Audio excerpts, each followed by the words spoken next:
কাচকি মাছের চচ্চড়ি কিভাবে নতুন রাঁধুনিরা পারফেক্টভাবে তৈরি করতে পারেন খুব সহজে আজকে আপনাদের সাথে শেয়ার করব।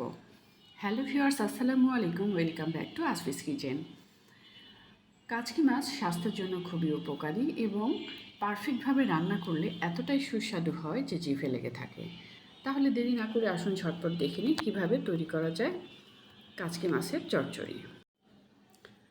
আজকের এই স্পেশাল রেসিপি তৈরি করার জন্য কাচকি মাছগুলোকে আমি পরিষ্কার করে ধুয়ে পানি ঝরিয়ে নিয়েছি। আর কাচকি মাছে ছোট ছোট ঘাসের মতো বা শামুক ঝিনুক অনেক সময় থাকে, খুব ভালো করে বাছাই করে নিতে হবে এবং একটি ছিদ্রযুক্ত ছাঁকনির সাহায্যে ভালো করে পানি ঝরিয়ে নিতে হবে। যতটুকু আপনারা রান্না করতে চান সেই পরিমাণ কাচকি মাছ এইভাবে পরিষ্কার করে নেবেন।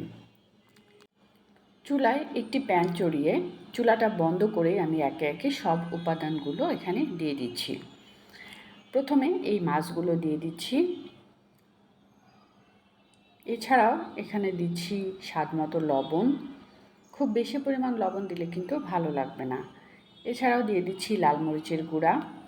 ঝাল মরিচ মশলা খুব বেশি পরিমাণ আমি ব্যবহার করব না। হলুদের গুঁড়া, ধনের গুঁড়া, এছাড়াও রসুন বাটা 1 চা চামচ করে সব কিছু ব্যবহার করেছি। আর দিয়ে দিচ্ছি পেঁয়াজ কুচি। এই মশলাগুলোকে হাতের সাহায্যে ভালো করে মাখিয়ে নিতে হবে। আর কালারের জন্য হলুদের গুঁড়া ব্যবহার করছি। আর সরিষার তেল ব্যবহার করতে পারেন হাফ কাপ পরিমাণ। সরিষার তেলের পরিবর্তে সয়াবিন তেলও ব্যবহার করতে পারেন। আর এখানে 1 কাপ পরিমাণ পানি দিয়ে দিচ্ছি। খুব বেশি পরিমাণ পানি দিলে কিন্তু ভালো লাগবে না, আর মাছটা বেশি নরম হয়ে যাবে। এই অল্প মাখা মাখা এই মাছগুলোকে এবার যেহেতু রেডি হয়ে গেছে, চুলাটা অন করে আমি রান্না শুরু করলাম।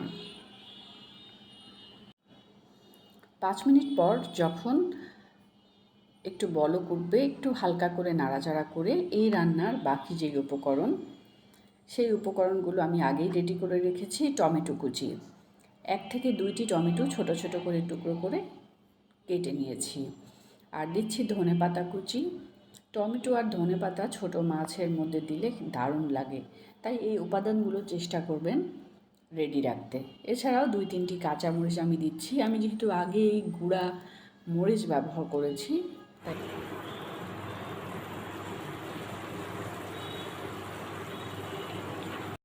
এবার সব উপাদানগুলো যেহেতু দেওয়া হয়েছে, চুলার আঁচটা মিডিয়াম রেখে যতক্ষণ পর্যন্ত না পানি মাখা মাখা হয়ে যায় ততক্ষণ পর্যন্ত আমি রান্না কন্টিনিউ করব। আর পানি পানি থাকলে কিন্তু খেতে ভালো লাগবে না। আর খুব যেহেতু নরম মাছ, খুব সাবধানে আস্তে আস্তে নাড়াচাড়া করতে হবে।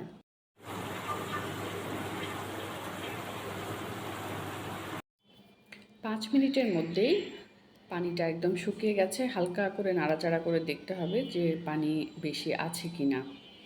যখন আমরা দেখলাম যে পানিটা শুকিয়ে গেছে এবং রান্না হয়ে গেছে আমাদের কাচকি মাছের তরকারি বা চচ্চড়ি, তখন চুলাটা বন্ধ করে নামিয়ে নেব। পছন্দ মতো একটি ডিশে মনের মতো করে আমরা সার্ভ করে নেব। খুব সহজেই রেডি হয়ে গেল সুস্বাদু কাচকি মাছের চচ্চড়ি।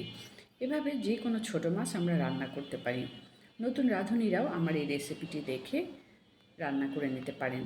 গরম গরম ভাতের সাথে দুপুরে বা রাতে খেতে দারুণ ভালো লাগবে। ভিডিওটি কেমন হয়েছে কমেন্ট বক্সে জানাবেন। বেশি বেশি লাইক এবং শেয়ার করবেন।